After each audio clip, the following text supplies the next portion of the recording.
Bonjour à tous et bienvenue pour cette première vidéo consacrée à la création de A à Z.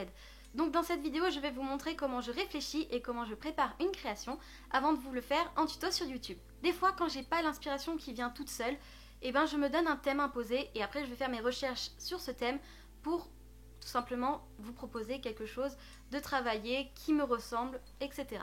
Donc dans cette vidéo, je vais vous donner quelques petites astuces, mes petits conseils pour pouvoir créer un bijou si vous avez besoin de chercher l'inspiration sur internet. Donc je sais que cette vidéo ne s'adressera pas à tout le monde, mais voilà, je souhaite aider ceux qui en ont besoin. Donc n'hésitez pas aussi à réagir dans les commentaires. En attendant, je vous laisse avec la vidéo, on se retrouve tout à l'heure. Donc pour commencer, on va trouver son inspiration, mais attention, sans pomper. Pour cela, il vous suffit simplement d'aller sur Google, sur n'importe quoi, sur les sites qui vont vous donner des images. Mais attention, on ne va pas chercher une création déjà faite, sinon on va être tenté de pomper. Donc là, c'est pas ce qu'on veut. On va chercher par univers de création, ici ce sera Alice Madness Return, et plus particulièrement le domaine du chapelier qui m'a vraiment inspiré pour ce bijou. Donc là après vous allez faire ce que vous voulez, vous allez rechercher les thèmes que vous voulez, ça pourra être fantastique, ça pourra être un film, un dessin animé, un jeu vidéo, peu importe, vous cherchez au niveau de cet univers mais jamais de création déjà faite. Donc ici par exemple, voilà, c'est le domaine du chapelier qui m'a inspiré, notamment avec la maison en elle-même. Il s'agit d'une horloge flottante, mais aussi d'une industrie du thé, donc ils font des théières, du thé, etc. On retrouve la couleur rouge qui se rapporte au four de porcelaine. On a des rouages, une horloge, des instruments de torture, parce que Alice Madness Return, ça a quand même un esprit très glauque. Les cheminées en forme de théière que j'adore, évidemment le chapeau haut de forme. Donc là, c'est vraiment une composition qui rappelle vraiment le chapelier fou avec cette nuance très glauque du jeu vidéo. Donc je suis allée aussi chercher plusieurs autres images de ce domaine donc pour avoir les couleurs, les ambiances, certains éléments qui pourraient m'inspirer. Et aussi, comme je voulais un chapeau de forme steampunk, je suis allée en chercher un sur Google. Donc il va falloir vous poser des questions. Donc qu'est-ce que vous aimez? L'univers qui vous plaît? Les couleurs? Votre style vestimentaire? Parce qu'il faut aussi que ça corresponde à ce que vous portez habituellement. Donc quel univers vous inspire? Et après il va falloir faire des recherches sur l'univers que vous avez choisi. Parce que il va y avoir des couleurs spécifiques, des ambiances ou quoi. Voilà, faites des recherches et ne faites jamais de recherche d'une création déjà faite. Sinon vous allez pomper tout simplement et c'est pas ce qu'on cherche. Il faut aussi examiner l'ambiance, les couleurs, l'esthétique globale de la création parce que chaque univers a ses codes et il faut les respecter. Sinon vous allez un peu passer pour des débiles et ce serait dommage quand même. Et ensuite il va falloir retranscrire vos idées sur papier parce que c'est le premier pas. Vous allez pouvoir faire ce que vous voulez et surtout être créatif. Et c'est ce qu'on va voir dans cette deuxième partie.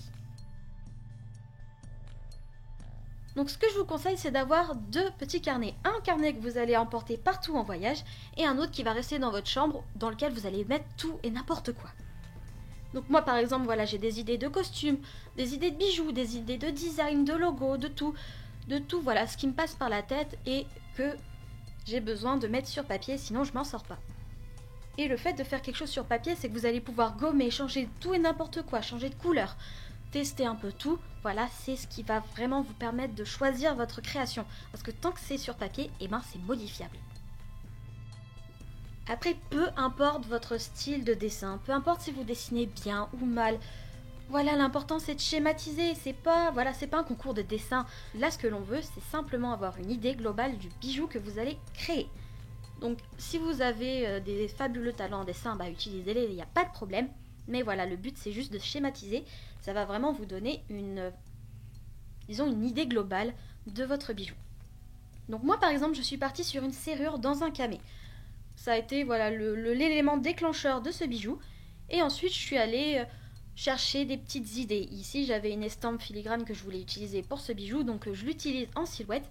Mais évidemment, si vous n'avez pas le matériel nécessaire, on s'en fout, on dessine ce que l'on veut et après on commandera si jamais on a besoin de nouveaux matériels. Mais vraiment, il ne faut pas vous mettre des bâtons dans les roues à ce niveau-là parce que sinon vous allez vous fermer les portes, vous n'allez pas être totalement créative et ce serait vraiment dommage de rater une très belle occasion de faire un bijou si vous vous imaginez que vous n'avez pas le matériel donc vous ne faites pas. On s'en fiche complètement. Et je ne pouvais pas faire un bijou sur le chapelier fou sans faire un chapeau. Donc là, j'ai décidé de faire un chapeau steampunk en utilisant 2 petits rouages pour faire des lunettes steampunk que l'on retrouve très généralement sur les chapeaux. J'ai décidé de mettre un rouage à l'arrière comme le chapelier fou de Alice Madness Return a dans le dos. Et je viens rajouter 2 ou 3 rouages pour avoir vraiment cet esprit industrie, cet esprit de machine que j'avais envie de mettre pour ce bijou. Et comme je voulais faire un bijou sur le thème de la tea party, j'ai décidé de mettre une petite tasse dont le thé se renverse qui pendouille en dessous.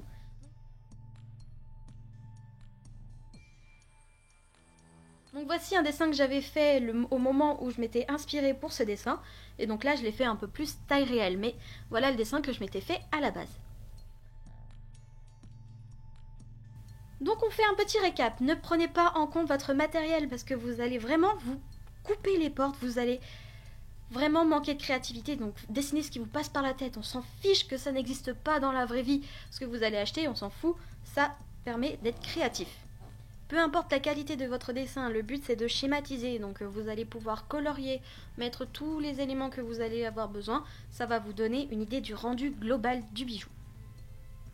Schématiser, ça va être important, mettez des barres, des croix, ce que vous voulez, mettez des notes, tout simplement parce que ça va vous permettre de trouver ce que vous allez avoir besoin. Donc après, rien ne vous empêche d'aller commander si vous n'avez pas, de faire le point sur les anneaux qu'il va vous falloir, sur les apprêts, etc. Et après, voilà, il va falloir faire des recherches sur la confection. Si vous avez besoin de techniques spéciales à utiliser, vous allez pouvoir faire des recherches pour avoir le meilleur rendu possible. On va passer à la partie 3 qui est tout simplement de se procurer le matériel et ça c'est pas la chose la plus facile à faire. Donc tout simplement vous allez sur eBay, Etsy, les boutiques en ligne françaises, tout ce que vous voulez et vous allez faire vos recherches. Si vous cherchez sur Etsy par exemple, ne cherchez pas par univers de création. Ici par exemple j'ai mis engrenage steampunk sur ma barre de recherche et vous pouvez voir qu'il y a plein de bijoux déjà faits et pas beaucoup d'après en proposition. Donc il faut simplement décrire l'objet que vous allez avoir besoin et non pas de trier par univers de création parce que vous avez votre propre version de l'univers que vous voulez mais ce n'est pas la même pour les autres. Donc voilà, en décrivant simplement ce que vous voulez, vous allez avoir beaucoup moins de bijoux déjà faits et beaucoup plus de propositions d'après différents, de tailles, de formes, etc.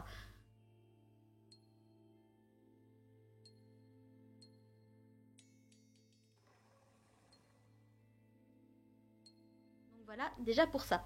Et une fois que vous avez commandé tout ce qu'il vous faut, on va faire des pré-montages de votre bijou. Donc ici, j'avais déjà tout ce qu'il faut, mais voilà, c'est pour vous montrer un petit peu une idée si vous n'avez pas ce que vous voulez. Donc ici, je prends plusieurs engrenages, mes camés, mes estampes filigranes, et je les mets en place pour vraiment me donner une idée.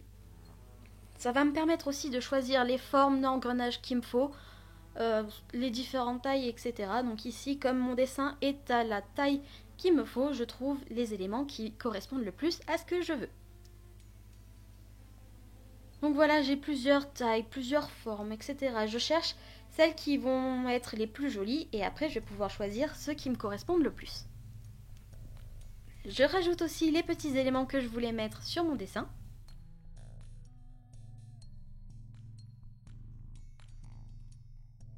Et comme la petite assiette de ma tasse sera un rouage, je choisis le rouage le plus approprié à la taille de la tasse que je veux. Et une fois que vous avez trouvé à peu près tous les éléments qu'il vous faut, on refait un second pré-montage pour vraiment bloquer les éléments que l'on veut et après le prendre en photo pour être sûr que tout est bien à la bonne place et qu'on puisse les retrouver par la suite. Donc là aussi, on va mettre les chaînes, on va mettre les anneaux si vous les avez déjà, enfin bref, on met vraiment tout ce qu'il faut. Si vous faites une composition avec des rouages, attention, il faut que tous les rouages se mettent bien les uns aux autres parce que ça va faire plus de réalisme et vous n'allez pas passer pour des abrutis. Parce qu'il y a beaucoup de personnes qui font des compositions de rouages sans les mettre de façon à ce qu'ils tournent ensemble et je trouve que c'est vraiment dommage.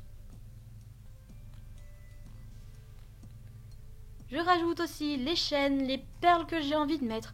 Enfin voilà, je vais vraiment faire un montage le plus précis possible de ma création. Comme je fais une tasse de thé qui se renverse, j'ai décidé que ça sera la touche de couleur. Donc À chaque fois que je vais rajouter quelque chose de coloré, je vais me reporter à cette couleur-là. Donc là, j'ai choisi des petites perles Swarovski de couleur orangée qui vont plus se rapprocher de la couleur du thé que je vais faire. Et aussi à l'intérieur du camé, pour le fond de ma serrure, je vais peut-être aussi choisir cette couleur-là pour apporter encore plus de couleurs.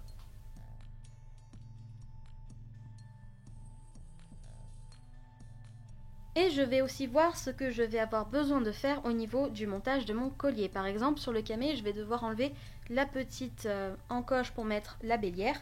Et voilà, une fois que tout est prêt, je fais une petite photo pour être sûr que tous mes éléments aillent au même endroit. Et je vais tout mettre ça de côté si jamais je ne refais pas le bijou tout de suite. Et après, je viens schématiser un petit peu mon dessin pour savoir combien d'anneaux je vais avoir besoin, combien de petites chaînes, combien de strass, combien d'engrenages, combien de tout ça. Je schématise un peu tout et je vais pouvoir faire le topo de ce qu'il me faut et mettre encore ça de côté. Et après, on va aussi choisir, on va aussi mettre de côté tous les éléments qu'il va me falloir pour réaliser ce collier. Donc ici, je vais prendre des strass qui se rapprochent le plus de la couleur de mon thé ou une autre couleur qui sera harmonieuse. Donc ce sera sûrement soit du orange, soit du blanc. Je vais aussi réfléchir à comment je vais réaliser le fond de ma petite serrure, puisque ce sera en pâte polymère. Donc je vais réfléchir à comment je vais le décorer, si je prends des poudres perlex, si je prends des paillettes, si je le fais en résine, si je le fais en pâte polymère, enfin voilà, je réfléchis à tout ça. Et comme ça, ce sera plus pratique après pour moi à la réalisation, parce que je vais gagner beaucoup de temps. Je prends aussi des plaques de texture au cas où si j'en ai besoin, donc pourquoi pas des plaques de texture en plastique ou même le manche de mon scalpel, on ne sait jamais. On prend, on prévoit et on avise après.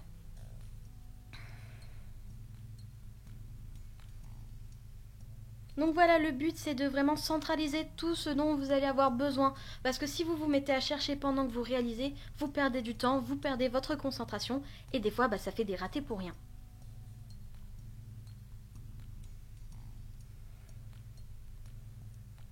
Et une fois que vous avez tous ces éléments-là, on va s'attaquer aux outils. Donc il va falloir réfléchir à comment vous allez réaliser les éléments qui seront en pâte polymère.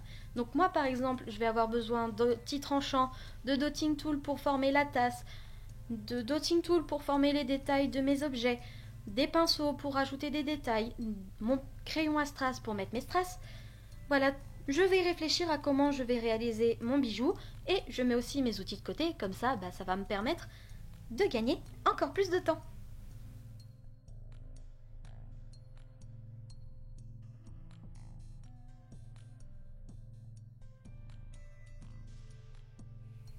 Et comme je vais devoir coller la plupart de mes éléments sur mon collier, je prends les colles que j'ai et je vois la plus forte avec le plus de résistance pour que les éléments ne cassent pas.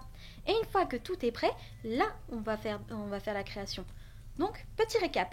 Faites des recherches parce qu'il se peut que les éléments que vous avez fait sur votre dessin n'existent pas ou il faut simplement trouver ce qui se rapproche le plus de la création.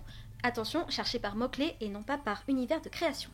Soyez patient parce que plus vous allez chercher et plus vous allez trouver la perle rare. C'est-à-dire que vous n'allez pas trouver des apprêts que tout le monde a. Et c'est ce qui va vous permettre de vous améliorer dans votre création. Ne demandez pas aux autres parce que chaque créatrice suive les 2 points que j'ai énumérés avant. Si nous sommes capables de passer des mois, des jours à chercher des apprêts que personne n'a pour que les créations soient toujours plus belles, toujours plus originales, et vous pouvez le faire aussi. Ça va vous permettre de vous améliorer et d'avancer dans votre univers de création. Et enfin, il va falloir réaliser la création. Mais ça, ce sera la vidéo de la semaine prochaine. Donc voilà, cette vidéo est terminée. N'hésitez pas à réagir dans les commentaires. Dites-moi si vous suivez ces conseils ou si vous en avez tout simplement d'autres à proposer. Ça peut toujours être sympa de pouvoir discuter entre vous, vous donner vos propres conseils pour que les personnes qui en ont besoin puissent avancer et tout simplement créer à volonté. Donc voilà, j'espère vraiment que ce petit concept de vidéo vous plaît. N'hésitez vraiment pas à me le dire. N'hésitez pas aussi à aller voir mes réseaux sociaux parce que je suis très présente aussi sur Instagram et sur Facebook. Quand j'ai des messages à vous faire passer suivant si je peux poster une vidéo ou pas, si j'ai des petites choses à vous dire qui ne sont pas forcément de l'ordre de YouTube, n'hésitez vraiment pas à aller voir parce que je poste relativement souvent. et ça vous permettra d'être au courant s'il y a des petits changements de programme, etc. Du coup, on se retrouve une prochaine fois pour une nouvelle vidéo de la série Création de A à Z. Mais vous inquiétez pas, on se retrouve samedi pour la réalisation du tuto que je vous ai préparé dans cette vidéo. J'espère vraiment que ça vous plaira. En attendant, écoutez, portez-vous bien, je vous aime très fort. Ciao tout le monde.